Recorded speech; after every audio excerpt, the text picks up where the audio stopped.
On today's episode of Survival Dispatch News, we're discussing prepping for urban survival.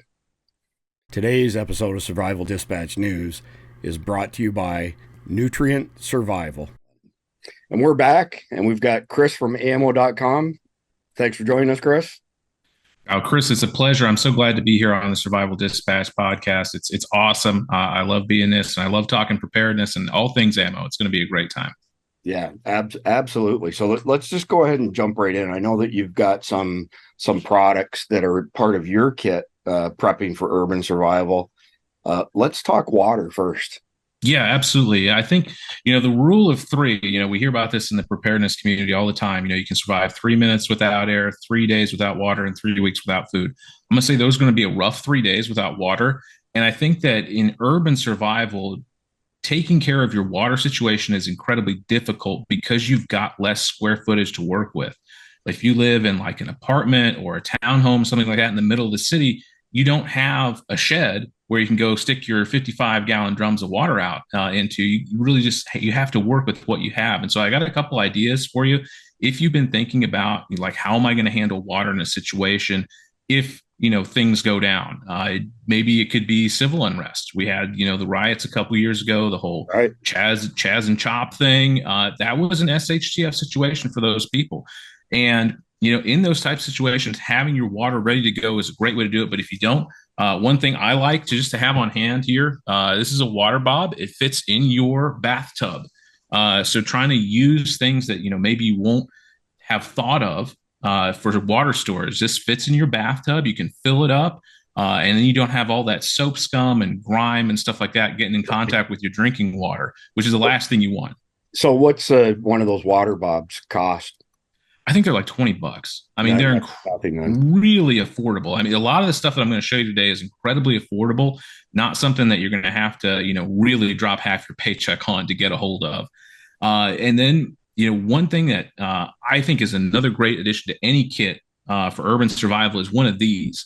Now, this is like $10, right? This is what we call a seal cock key. On the outside, a lot of buildings, you'll see those little spigots that don't have like a nozzle that you can turn. It doesn't have a handle. And you're like, how do I get a hold of the water in that? Well, you use one of these to do it. And this is another untapped resource that I think a lot of people don't think of when you're in urban survival situation, is being able to harvest water from the environment. There's a lot of water stored in these large apartment buildings, in office buildings, all different types of areas where you could potentially maybe go ahead and, harvest some of that in an emergency situation so you don't dehydrate and die. Obviously, we want to make sure we get through. Yeah, so that's really interesting, Chris. We polled the Survival Dispatch audience earlier in the year, just asking questions with regards to what type of content they wanted to see. And wasn't surprising that 54% of the Survival Dispatch audience said we'd like more information on urban survival. And the reason I say it's not surprising is 83% of Americans live in cities, live in urban areas and whatnot. And then the next level down, like when we drill deeper into our audience, a lot of requests for how do we deal with an SHTF event, whether it's, something on the lower high end. It could be nuclear war on the high end, but like you said, it could be civil unrest on the other end, whatever the case may be, all sorts of variations in the middle. Oh, yeah. Was what do you do when you live in an apartment? We've had that question posed a number of times. So the water bob, is a great idea. The seal cock key, another great idea that not everybody's aware of. Absolutely. So appreciate you bringing those up. I know you have some other water related products. Yeah, I'm big on the water thing because I live in the suburbs, so I'm not completely urban, but still it's like I don't have a running river nearby. I've got like a retention pond, which isn't going to be necessarily the best water, but I want to be able to purify it if I have to. So having like in your kit, just like a mini filtration system, this is a Sawyer Mini. I know you guys have a different system on your store, which I think looks awesome as well because it's very economical, easy to put in, light. You can attach it directly to a water bottle. So you can just scoop up that water wherever you find it, put your filter in it, and you can have fresh water on demand when you need it. And even, something as cheap as like a life straw. I know there's some controversy around this company, but I had it. So I wanted to bring it just as a thing. There are lots of different, direct inline filters that you can get for your kit. that you can just carry on your person in a disaster situation. This has a little lanyard on it. Just put it around your neck, put it on your shirt. No one knows you have it. And you've got water on demand if you need it.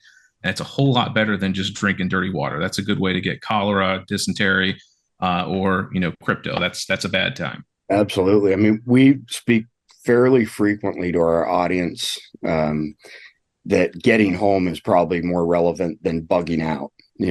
Most people don't have somewhere to bug out, number one. Mm-hmm. Number two, there's probably like a short period of time, if you have a major event where people are confused, not entirely sure of what's going on, that you could leverage that time to get out of Dodge.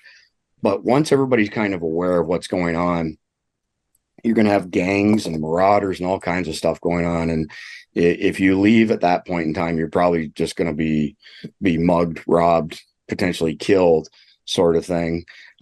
So, the water stuff that you've mentioned, that our position is that you have a get home kit in your vehicle. Yep. And average American works 16 miles from home, but some people can get home sooner than others. But if you had a really comprehensive 72-hour bag in your vehicle, and you can walk home in 8, 9, 10 hours, you can ditch a whole bunch of it. Yeah. And just take what you feel is absolutely necessary to get that leg over and done with as far as getting home, rendezvous with your family. But so same thing. We believe strongly, whether it's a Life Straw or whatever the brand is, having something mm-hmm. like that.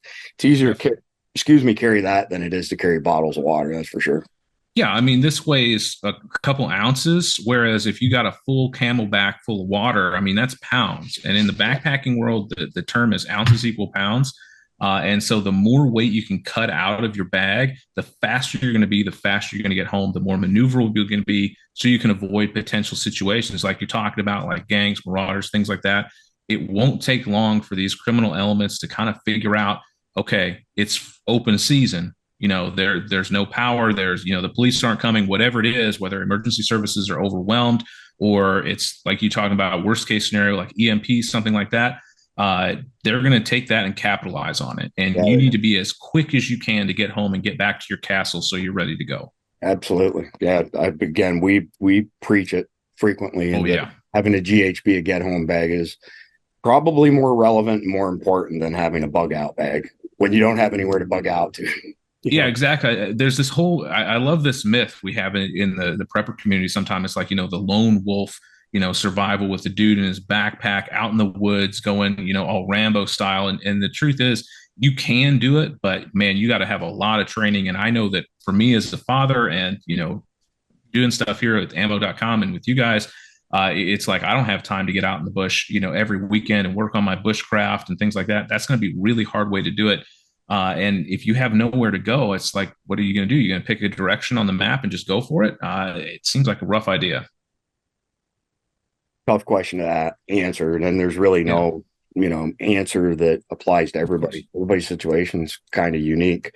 So in addition to, say, water, let's just say, we're talking, that average American who works 16 miles from home, mm-hmm.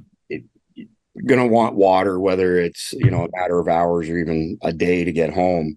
Oh, yeah. But since you brought the topic up of gray man principles and whatnot, what are your recommendations as far as somebody protecting themselves? I mean, even during that initial phase when the bad guys aren't 100% sure of what's going on, I kind of feel like as soon as somebody sees one crime that people are going to notice that nobody came, you're your mm-hmm. own first responder. And at that point, all hell is going to break loose. No, I agree with you completely. I think it's once that initial, event happens and people are like, oh, I can start looting or I can just go get whatever I want. It's not going to take long before people are going to say, oh, I can prey on other people. And it's a sad state of affairs, but it is what it is. Having personal protection is incredibly important. And, having the right tool for the job is incredibly important as well. So I would kind of cut these into two different things. So if we're going to talk about like a get home bag and gray man principles, for me personally, I would prefer a handgun for that situation. This was safety check before we started the podcast. So all my safety, folks out there, don't worry, this is empty. This is my own personal. You mean the hall monitors? All the hall monitors. Yep. All our hall monitor commenters. I appreciate it. But yes, this is an empty firearm. This is my own personal Glock 34. I use this for competition. This one, I wouldn't necessarily really like for a get home bag. I would want something a little bit smaller, maybe like a Glock 19 or a Glock 26, if you like a 9mm, or pick whatever caliber you prefer. But I would want to be carrying concealed in that time frame, just because if there are people out there preying on other people, I don't want them to say, oh, he's got a gun. I want that gun. I'm going to go get him. I want to be as discreet as possible. Yeah, I mean that's a good point. Is that as soon as somebody sees that you have a gun, you're a target, because one thing that you can't do, no matter how good you are, no matter what your skills are, no matter how good of a shooter you are, you're not going to stand a chance against a mob. You'd be overwhelmed by numbers.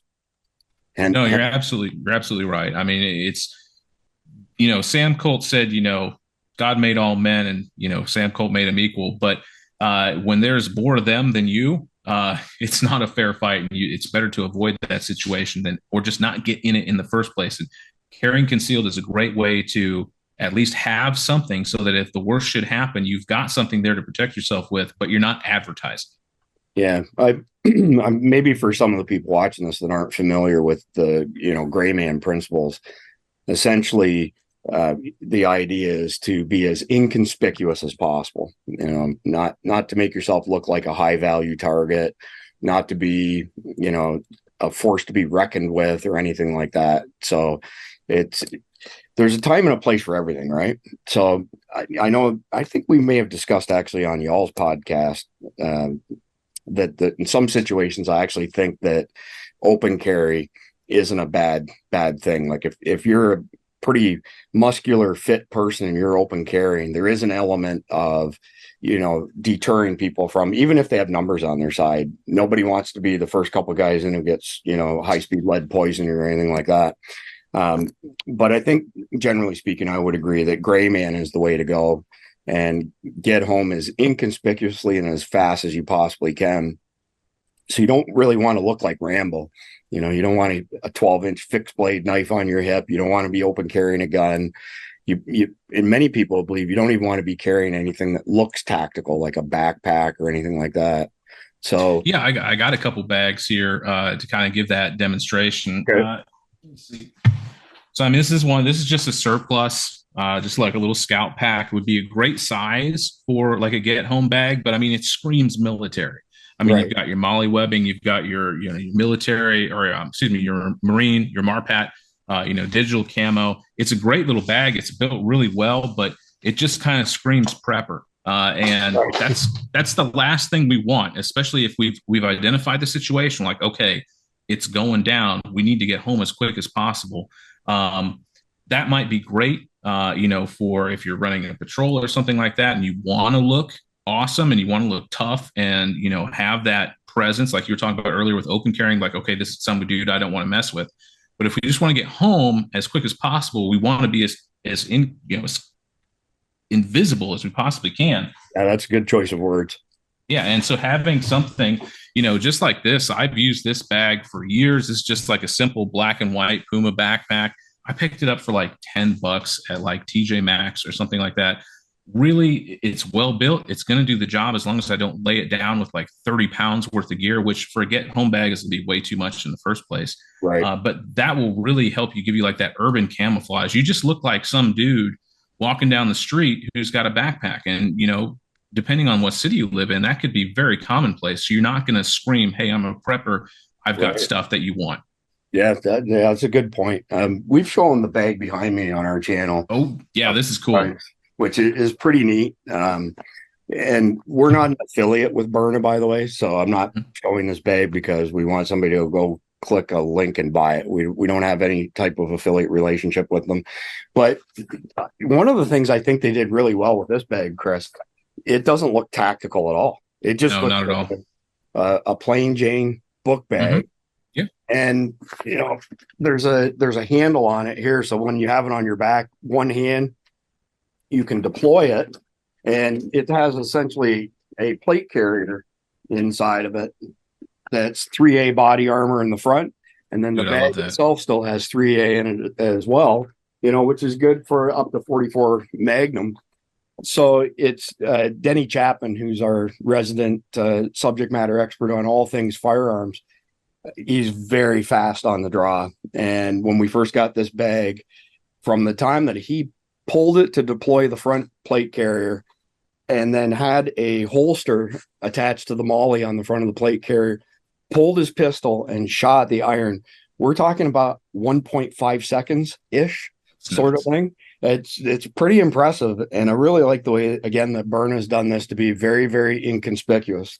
So we will provide a link down below, but it'd just be a direct link to Burna. Again, we don't have a financial relationship or compensation with them, but every so often something like that comes along that gets our attention, that it's like, oh, yeah, that's pretty darn nifty, Dude, I love that. I think that's a great option for a get home bag. Not only does it give you some ballistic protection, but people aren't going to know you have it. Like if you're walking around with my Marine Scout bag, people are going to know you got something. Yeah. With that, it's just like you could be a courier. It just looks like a little courier backpack that no one's going to be thinking about. Like, oh yeah, he's got that thing laden down with gear. And if you train with it enough, like you're talking about, like your SME, for all firearm stuff, that's a ridiculously fast draw stroke. And I don't think a lot of people are going to expect that. Yeah, we've got a couple of videos on our channel. One's a short and one's more of a feature length. And it's 1.5 seconds from the time that Denny, deployed awesome. The front carrier and then again had a holster attached to the molly, pulled it and got his first shot on target. Granted, he's the exception to the rule. The guy's a national champion, for crying out loud, but really neat product. And I'm not sure if it's the Burna or not, but there's a bag just like this that was recently featured in John Wick 4. Oh yeah. Yeah, I know. I saw that. That was really cool too. I'm not sure if that's the Burna or not, but it's similar concept. Yeah. It's smart. It's neat. It's innovative stuff. That's for sure. For sure. So we've got to the point where we have some water, and probably a good idea to have some food, sure. Whether they be MREs or even, just protein bars, something like that, for a little bit of sustenance. And you've got a pistol so you can defend yourself. Let's just dive into that a little bit deeper, because y'all are experts, of course, in ammunition at ammo.com. Sure. And I think I know the answer to this question, but I want to hear it from a professional. What caliber would you most recommend for somebody to have in their GHB bag, and why? I think it really depends on you, what you're comfortable with and what you're proficient with. But I would recommend having something that's fairly common. Not to dog on 357 SIG, but not many people use it. It's not easy to find. If you have an ample supply of 357 SIG, I'm not volunteering to stand on the other end of it, but right. It's one of those things, like you want to be able to make sure that you can acquire ammunition for it. So you could have like a 25 ACP and do the job, but if you can't find ammo for it, once in a blue moon, it's not really good as a club. So my personal preferences are going to be 9mm, 40 and 45 ACP. And then if you're a revolver guy, 38, 357 are probably your best ones. You've got lots of different ammo choices with those. Very common calibers, easy to find. And if you are at a point where you have in a barter economy, you might even be able to barter for ammo down the line if you need it. Those would be my preferences. But if you have something that you love and you've got a ton of ammo for it, rock it. If you shoot it well, that's the most important thing, because shot placement really rules the day. Yeah. Awesome answer, by the way. Thank you. Went a whole layer deeper than what was rolling around in my head. But yeah, that's great advice on that front. So let's assume that we've had this event and that people have grabbed their GHB, their get home bag. They've got, a pistol, they've got ammunition. Hopefully they've been smart enough to keep a comfortable pair of shoes or boots in their truck, so that they can get home. I know we've on our channel, we've discussed a number of times, if you want to get shut down hard in a get home situation, wear uncomfortable shoes where you end up with blisters. And, once you lose your feet, you're cooked, you're done. I actually have a story about that. Would you like to hear this? Absolutely. So I this is a little personal, but I actually met my wife in Ukraine many years ago before everything that happened. Yeah. And so I went there, and they're very big on fashion, right? So I took my dress shoes with me and like my normal dress socks. But the other thing is they walk everywhere there. Yeah. They do have public transport, but most of the time they're walking. My gosh, after the first couple of days, my feet were just in terrible shape because I was wearing dress shoes all the time and things like that. So if you think you're going to hoof like 16 miles in your dress shoes with thin, dress socks, you've got another thing coming because it is going to be a miserable 16 miles. I could tell you from experience. That's a good story, Chris. It's really interesting. Yeah, so I mean, when we get in the topic specifically of GHB bags, we counsel people make sure you got comfortable footwear. Yeah. If you're in dress attire because you're a business person, have something a little bit more comfortable, a pair of khaki pants or something like that. A raincoat, poncho, something like that that's more appropriate for getting home because I know, I'm dating myself here, but I grew up with Walter Cronkite on the evening news discussing Vietnam when I was a kid. And I know a number of Vietnam vets. And of course, with the climate there being so wet and humid, it was one of the biggest threats that our troops faced, even more so than the Viet Cong or North Vietnamese, in that they would be saturated for days on end and they would end up with all sorts of infections in their feet and whatnot.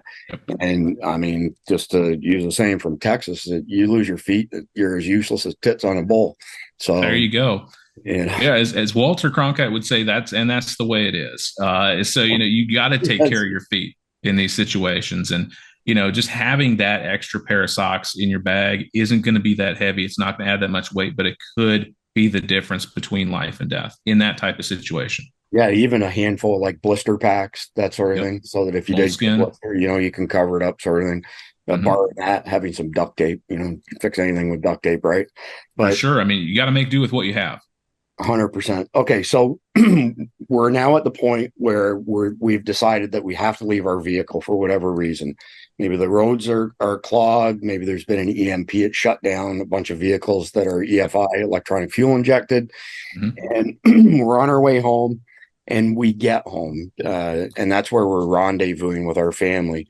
In your mind, what's the next order of business to make sure that you and your family are safe and can get through? What kind of period of time are we looking at that you feel is like the critical stage? I think the first thing that I would do once I got home, of course, I'm going to make sure that my home is secure as possible and make sure all the doors are locked. I'm going to start putting things up in front of the windows if you have windows. I mean, I know some, apartments are interior apartments where you don't have windows you have to worry about. So that could be a benefit, also could be a detriment because you don't have an extra way out. But it's something to consider. You got to fortify those points of entry because, like you said, if we've made it home in less than a day, there's still going to be a lot of shock going on. And people just like have the, what the heck just happened thing going on. And you're going to have that time where you can start fortifying your castle. And so for me, I'm going to start, covering all the windows, putting things in there. And I want to make my home look like it's not a castle. Really, I want it. You can apply gray man principles to your home as much as you can to getting home. So, just making it look like your house is either unoccupied or it's been looted or something like that. You can put old clothes out in the yard, even if you want some, urban camouflage type stuff, to just really make it look like no one's there and there's nothing worthwhile coming in for your house. But inside, of course, we're going to be making sure that, we've got our areas covered. Our points of, entry need to be covered. And you want to try and actually build what they refer to in the military as, an ambush point or a choke point so that there's only one way in and you can have basically, it's a nasty term, but a kill box, there in case somebody tries to break in and take what you have. After that, I'm going to start taking inventory of everything we've got.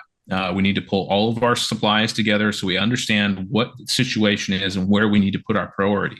Is our food really low? Okay, we need to, make sure that we have all that and we need to start rationing. Do we not have a lot of water storage? Did we not make it to Costco last week and I didn't buy my normal 4 cases of water? Okay, we're going to need to make sure we run out and start purifying some water. And I think when you're building this plan, have an idea of what you're going to do in each situation. It's like, okay, where is the water? What am I going to need to do to go get it? And if you have to go outside in a situation like that, having something to like carry your water really easy, just like one of these like little platypus. This is a Sawyer, but I know Platypus makes them really lightweight, really inexpensive. You can just go in there, scoop the water up and get home as quick as possible. You don't want to filter on location because you're going to be exposed. You're just out there and people know that you're filtering water. It's going to be pretty obvious. So, for me, I just want to take an inventory of everything that I have to get an idea of, okay, where are weak points and what do we need to focus on in the next couple of days when things really start to get hairy. So I love the fact that you mentioned applying gray man principles to your house, right? So, Yeah. a lot of preppers, including ourselves, we've got stuff to prepare, for an SHTF event like power stations and those sort of things. But realistically, you don't want to have lights turned on in your house because Oh, yeah. it's like, a big sign that says, Beacon. hey, come and take my stuff. Yeah, beacon. Mm-hmm. Great choice of words, number one. Number two, I love how you mentioned fortifying your house. And, another way to think of it is creating what's called a fatal funnel. Yep. So That's that it. so that whoever is trying to launch an attack on you has to traverse a fatal funnel where you have an extreme advantage over them. God forbid that anybody finds himself in that situation, of course, but you're the first person I've heard mention that in regards to like hunkering down during an SHTF event. I think I'd add just one more thing, and you touched on it, is, when you're taking an inventory of your food and water today, like right now, at this particular point in time, the best thing that anybody can do is, if they have any additional disposable income, is to invest in water and food. Oh, yeah, And, for sure. and so there's the obvious reason, so that you have it Mm-hmm. on hand if and when the shit hits the fan. But the old Biden admin has removed fuel and food from the inflation numbers. Yep. So now they're saying for the first time in whatever amount of time, we're at 5% inflation. Uh-huh. And that's a crock of BS. Oh, yeah. Inflation is probably more like 25%. But the reason I mention it is that there are very few things out there that you can buy that will have a 25% return on investment. So, Point. stockpiling food and water is not only the smart thing to do as far as being prepared is concerned, but even if we don't have an SHTF event and you start utilizing those resources, those supplies you bought them for 25% less than what you could go buy them at the current time. So it makes financial sense as well. Um, so give me your perspective on, because everybody kind of has their own idea of these different timelines. So we've got home, we're hunkered down, we've got some supplies, we're trying to be as inconspicuous as possible. How long do you have to stay in that state before you venture outside, before you think it's safe to venture outside, those sort of things? It's a tough question. It's probably unique to each situation, but I really like to hear your thoughts on that. Yeah, that is a tricky one to say the least. And I think it really will depend on where you are. Like if you are in downtown Chicago, New York, Detroit, one of these, we'll just call them hard cities, right? That have a lot of criminal elements, they're going to be out in force and they're going to be out in force quick. So you're not going to have a lot of time. I think you're going to have to wait at least a week, if not a little bit more, if you can avoid it. That's the best case scenario. If you've got enough in your dwelling, whether that be like we're talking about, like even if you have a home down in the downtown area, or if you have an apartment or something like that, at least a week minimum. But I think it's honestly going to be more in some of those hard areas. Like I mentioned earlier, like the whole Chaz and Chop thing, that lasted, if I'm not mistaken, a couple weeks that they had to go through that. And Longer. yeah, and so it's like one of those things that, again, it will apply differently to different situations. If you live out in the country, obviously you're going to have a lot more freedom as far as movement is concerned, but also you've got more territory you have to worry about. So there's trade offs on either one. For me, in my situation, like in the suburbs, I think you're going to have a little bit of time before, because I think most of the action is going to be in the city, in the urban environment, before it spreads out to the suburbs, and then it hits the country after that. Because I think, in my mind, the way it would go down, of course, you're going to have danger in any situation, but I think if you live in the city, danger is going to be there really quick, and you're going to have to be very clandestine when you're going out of your house to try and go forage for supplies or scavenge.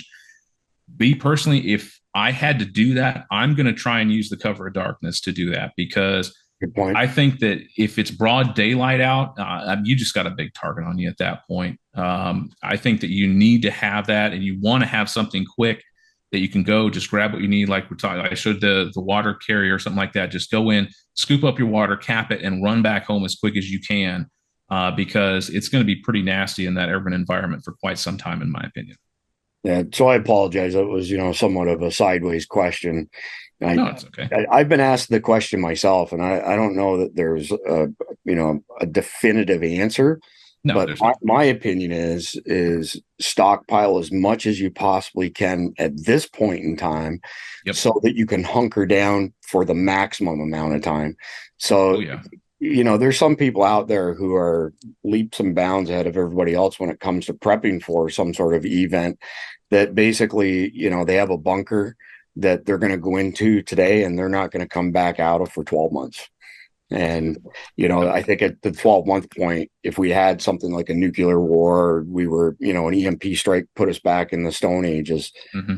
I would venture to guess that there wouldn't be a whole lot of survivors 12 months later.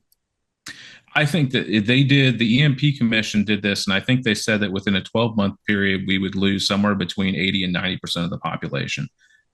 So it definitely at that point, I mean, if you have that ability in that financial situation where you can, build a bunker yourself or, pay somebody some exorbitant fee to put one on your property, then kudos to you. You've done well. Congrats.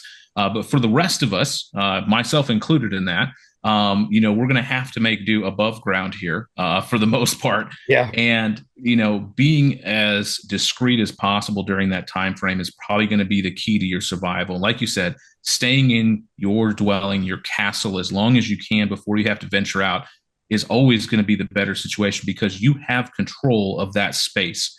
They talk about, I remember the old like Magpul dynamics, talking about your workspace and things like that, bring your pistol into your workspace. Well, your home is your workspace too. You know where your fatal funnels are in your home. You've got that set up, you've got that covered. So, the longer you can stay there and the more secure you can make that, the better your chances are. Yeah. Couldn't agree more. And I was just thinking, you started today's conversation, by referencing John Rambo and Mm-hmm. that, super skilled, one man wolf, for lack of a better Mm-hmm. term, Yeah, the who lone could wolf. survive on their own. Yeah. One of a great piece of advice that I've heard a number of people mention in our community is to get back to where we were before, as far as having a good rapport with your neighbors. Oh Uh, yeah. a friend of ours, Mike Sterling, he's an EOD, guru, if not recognized as, one of the best in America, one of the best in the world. And he made some points that, when you have a rapport with your neighbors, you discover a lot of things, uh, who's going to actually be able to contribute to your small community, as far as, being able to protect your group, strength in numbers, of course, Mm-hmm. Mm-hmm. who's not going to be able to contribute anything, and taking that into account. Yeah. One of our influencers, Steve, and he's got his own channel as well, Anything Outdoors with Steve.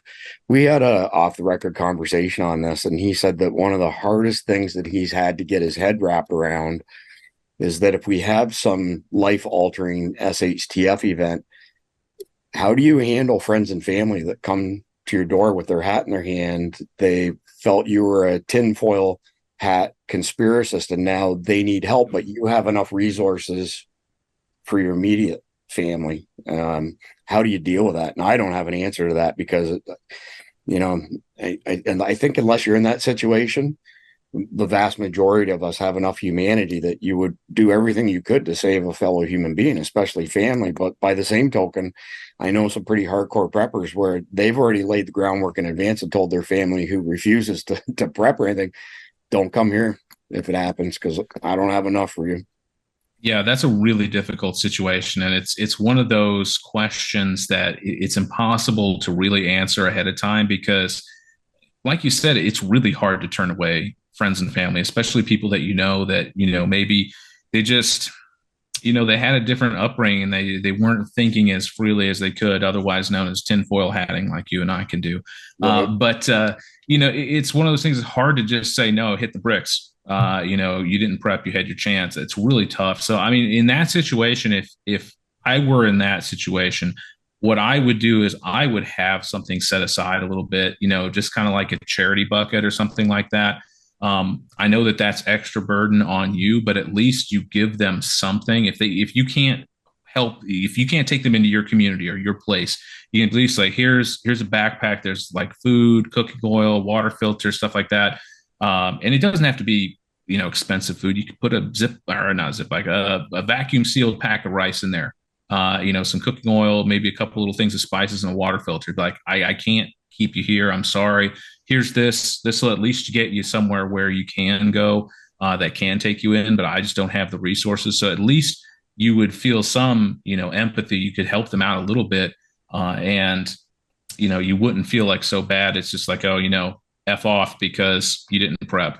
So, I mean, that's how I would do it. I'm kind of in the mindset. It's like, I know which friends and family are going to probably be coming. So I'm kind of trying to get ahead of the curve as far as that's concerned with my preparedness, as far as that's concerned. But yeah, that's going to be a really tough situation for a lot of people, especially in an urban environment where, you don't necessarily have a lot of storage space. And I think that's a real big issue for a lot of urban dwelling folks, is that you just don't have that storage space in your apartment like I do here in my home in the suburbs, or where you're at. You've got different places you can store stuff. You can get your 5-gallon buckets and your Mylar bags. You can stick them in the closet.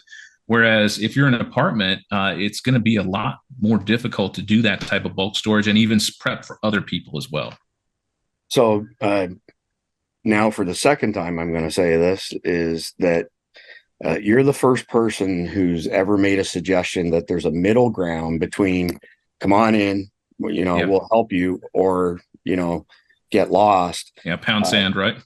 Yeah, but had never considered that option, that you have a charity, stash bag, whatever the case may be. That's pretty brilliant, Chris. I can't tell you, I honestly never considered that.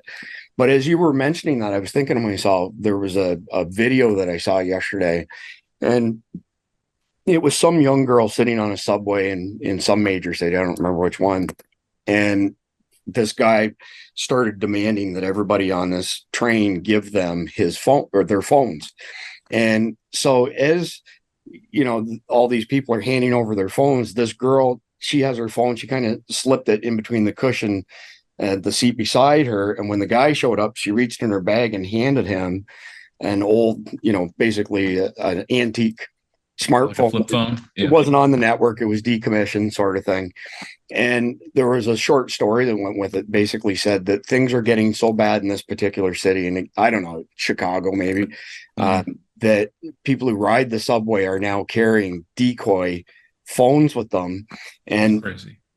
I had a friend years ago who was a long haul semi driver, and whenever he got into urban centers, and people would climb up the side of his rig and at gunpoint demand his wallet and stuff like that, he had a fake wallet that had expired credit cards and a little bit of money in it, so it kind of looked legit and stuff, just to get them to go away. So just to kind of tie this back in, so when you were mentioning some sort of charity bag or gift or whatever, I think there's also a lot of value in that, preparing for a situation where somebody breaks into your home for whatever reason. They know that you're a prepper, or they've spotted something, they've smelled food cooking, whatever the case may be, that having additional stashes of stuff, not for the charity part, but for yourself. So somebody, is going to take something, go ahead, take it. And once they leave, you still have something left over, is probably a good idea as well.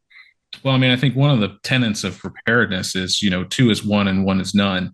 So, then that goes hand in hand with don't put all your eggs in one basket. When I was talking about taking an inventory and kind of getting everything together, I think initially you want to do that. But I think once you have an inventory, exactly what you've got, you're going to want to spread it back out in your home, have it in different locations. So like you said, if something like that does happen, be like, here, take it, go. It's cool, man. Whatever you need, just take it, leave us be in peace. We won't, cause you any trouble. And then you still have 90% of your preps hidden away in different locations. That can really be a lifesaver as well, just to make sure that you don't run out and you don't get, taken. So we're kind of getting a little bit off the path of today's subject, but here's something else that's kind of interesting. It's worth mentioning. So I have a friend, his name's Howard Murray, and he his brain never turns off. He's always trying to, think of solutions for Mhm. common problems and whatnot. So he came up with this product. It hasn't been officially released yet, but the website is live, but he's not taking orders yet or anything for this thing he calls the Dirty Man. And Okay. so it's a piece of SDR pipe, sewer drainage run pipe that has, because Yep. it has a thick wall on it, like an Mhm. inch thick wall sort of thing, and has a lid on it that completely seals everything inside.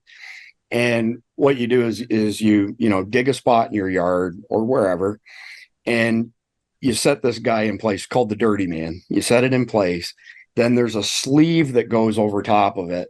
And then on the top of the sleeve is a rope or chain that has a T handle on it. And you just kind of coil it up and set it on the top of this upside down cylindrical sleeve.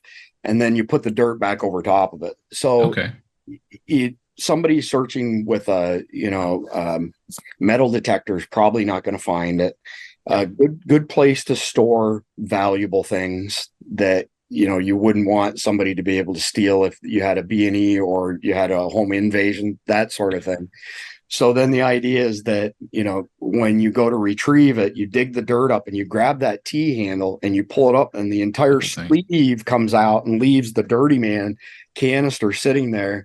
So you can just That's take it cool. out of the ground. It really interesting solution. I mean, necessity Look is at the it. mother of all invention. And just as you Yeah. were mentioning kind of stashing stuff, it just came to mind, like, this is a pretty new product for Howard, and he's getting ready to officially launch it. And he's got, 3 different sizes of the Dirty Man. And Nice. I think he came up with one that's quite a bit, substantially bigger, so you could even get a firearm in it and whatnot. Oh wow. And I think the biggest one he came up with is called the Dirty Old Man. You know, so there's a dirty man, a dirty old man that's even bigger. I love it. Yeah, pretty funny. I mean, if nothing else, the name will probably stick with people. So Oh yeah. before we wrap up, Chris, any other words of advice for everybody out there in survival dispatch world as far as prepping for urban SHTF?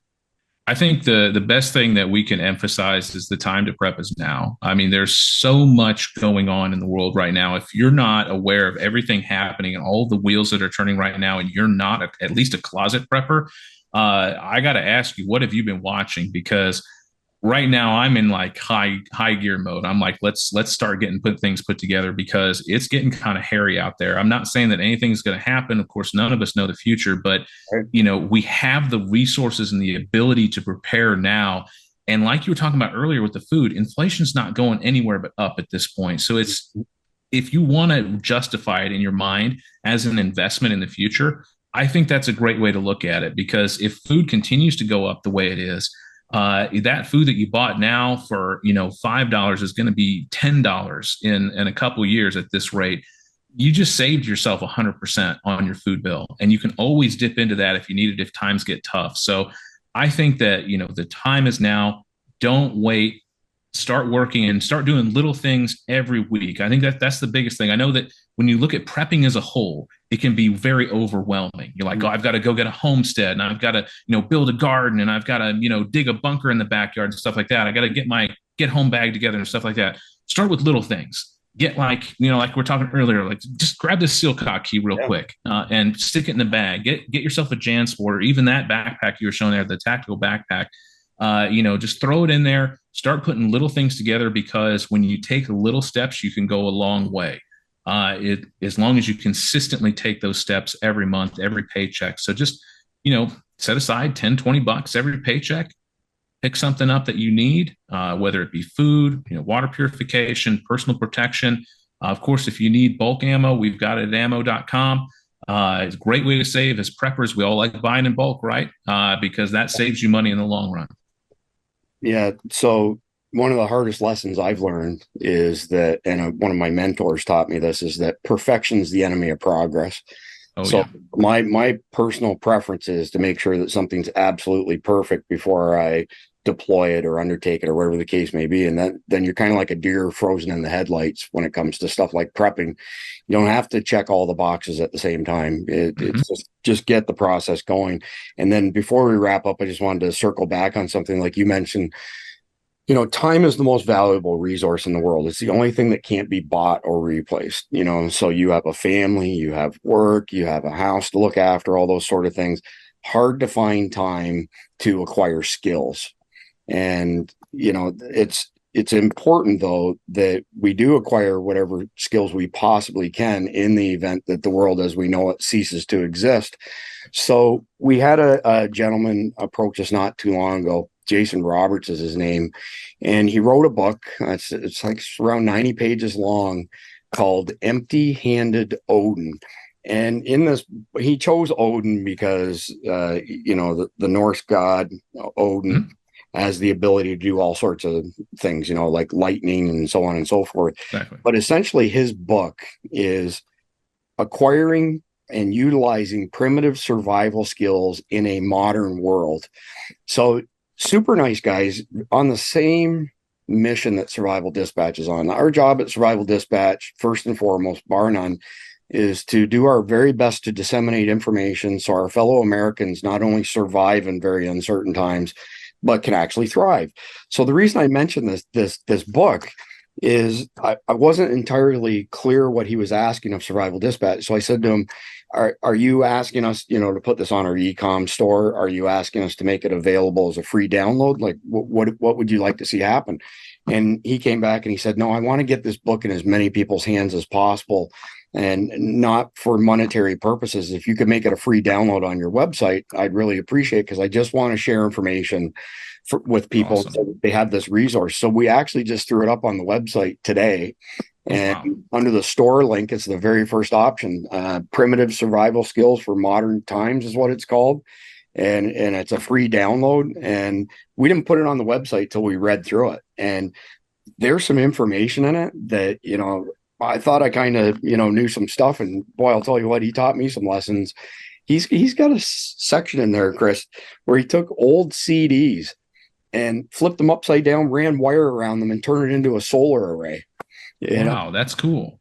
Well, it is, and that's his whole thing. So you don't have to acquire any expensive stuff. It's really empty-handed. Odin means you've got nothing. But here's how you make stone soup, for lack of a better term, right? You don't have to have all these things. If you have the knowledge, you can make that stuff happen. So I am going to mention it. I've already mentioned it, but I'm going to mention it again. It's a free download on survivaldispatch.com. Just go to the menu, click on store. You'll see it's the very first one. Pretty darn good book. And even if somebody doesn't read it right away, to have a PDF, that is accessible if and when the grid goes down and the network goes down with it, it's a pretty valuable resource. And kudos to Jason Roberts for making that available for free. Dude, I'm going to go get it today. That sounds awesome. Right on. Okay. Well, listen, Chris, I really appreciate you coming on Survival Dispatch News. Love what you guys are doing at ammo.com. Yeah, it's a shameless plug, but fair enough. Well, I mean, you said it, bulk, right? Like bulk ammo purchases, the prices are right. Prices are good. The quality of ammo is good. And we don't have an affiliate relationship, correct? That's correct. Yeah. Okay. So I just like to get that out there, because there's always a keyboard warrior, promoting something because we're getting rich off it. Nothing could be further from the truth. We have no affiliate relationship, but we do business with people that we like to do business with, that we feel bring, value to the table. And probably business is the wrong word, because we don't do business with each other. We just share some common goals and are trying to get information out. But once again, appreciate it, Chris. For everybody else out there in Survival Dispatch land, if you could like, comment, share, subscribe, it helps us tremendously with the algorithm. And we appreciate you following Survival Dispatch News. Over and out, Chris. See ya. Thanks for having me. Today's video is brought to you by Nutrient Survival. This is a really cool company. There's a ton of information on their website. They have a patented freeze drying process for all their stuff. They have very delicious menus.